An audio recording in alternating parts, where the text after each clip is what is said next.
today, thanks in no small part to the hard work of the people in this room, hope has triumphed.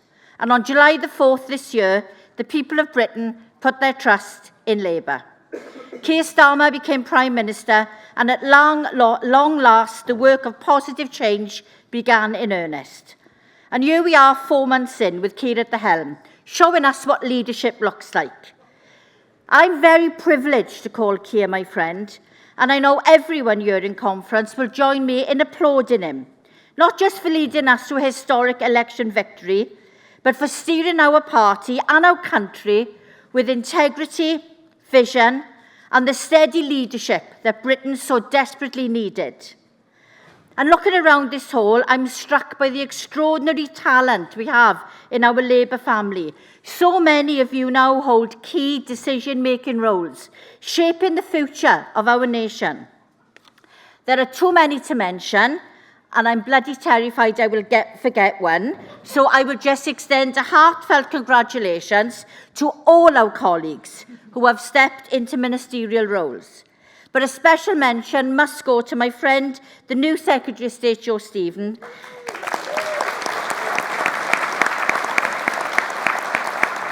who I know will represent Wales with the tenacity and compassion that she's always shown. I couldn't be prouder to be part of this outstanding Labour team, working together across Westminster and Cardiff Bay. And as your Deputy Leader, it is a genuine honour to stand alongside Wales's first Labour leader and First Minister, Llafur Morgan, a trailblazer whose leadership will inspire generations to come. Llafur, your leadership is an inspiration, not least to young women and girls across Wales. Together, we now have a chance to show the people of Wales what a difference it makes when a Welsh Labour government in Cardiff works in partnership with a Labour government in Westminster. Looking back at the election last summer, I can still feel that sense of joy as the country turned red.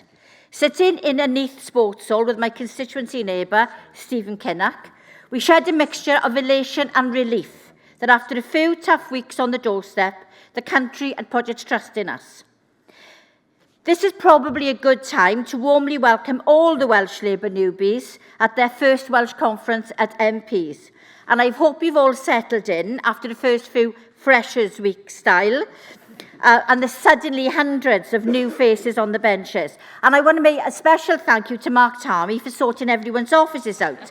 Firstly, because I love my new fancy PCH penthouse, and secondly, because I thought Alex Barris-Curtis was going to claim squatters' rights as he was in my old office far more than I was.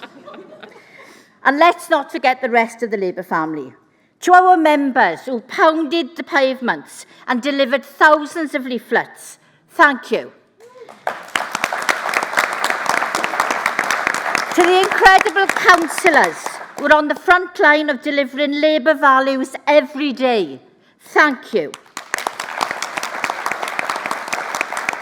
And to our trade unions who remind us that we are and always will be a party of working people, thank you. As well as all the new faces, the election has brought us new boundaries. Wales probably had a bigger challenge than anywhere else. In Neath and Swansea East alone, there are 4 MSs representing different parts of the constituency. Rebecca Evans, David Rees, Mike Hedges, and my main man in Neath, Jeremy Miles. I think I spend more time with Jeremy now than I do with my own husband, but I'm sure my husband at least is delighted about that. But regardless of the boundary changes, being in government means we're being held to account by our constituents. We are responsible for what is happening, and they, quite rightly, want to question us and our decisions. And it can be difficult, but it's not as difficult as trying to get a seat in PMQs on a Wednesday.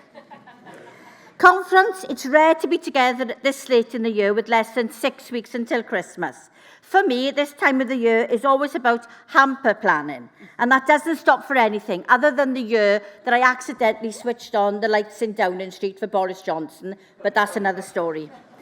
And this year we will be packing and delivering over 1,500 hampers to households across Neath and Swansea East, Swansea West, Aberavon Maesteg, Merthyr Tydfil, Aberdare, and Blaen y Gwent and Rhymney. And fundraising this year has taken a new turn, with a Christmas single being released and the profits going to Everyone Deserves, a collaboration between the very talented Mal Pope and an unknown artist from Swansea who has purple hair, wacky glasses, and talks a lot about menopause. But I want to thank Jeremy, Julie, Torsten, Stephen, David Rees, and Nick and Gerald, and all their teams for the help they give us to make this happen every year. And I will end conference by a final congratulations to our new General Secretary of Welsh Labour, Joe Locke.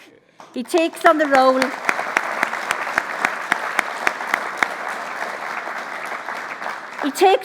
at a challenging time as we focus on 2026 and the Senedd elections. We're all in for some hard work to show the people across Wales why they should put their trust in us again. But while our party is united, we must call out those who thrive on division. And let me be clear, Plaid Cymru does not speak for Wales.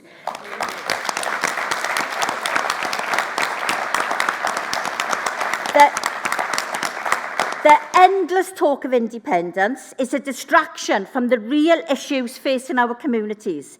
They offer isolation, where Welsh Labour offers partnership. Grievance, where we deliver progress. They are not the party of Wales. We are.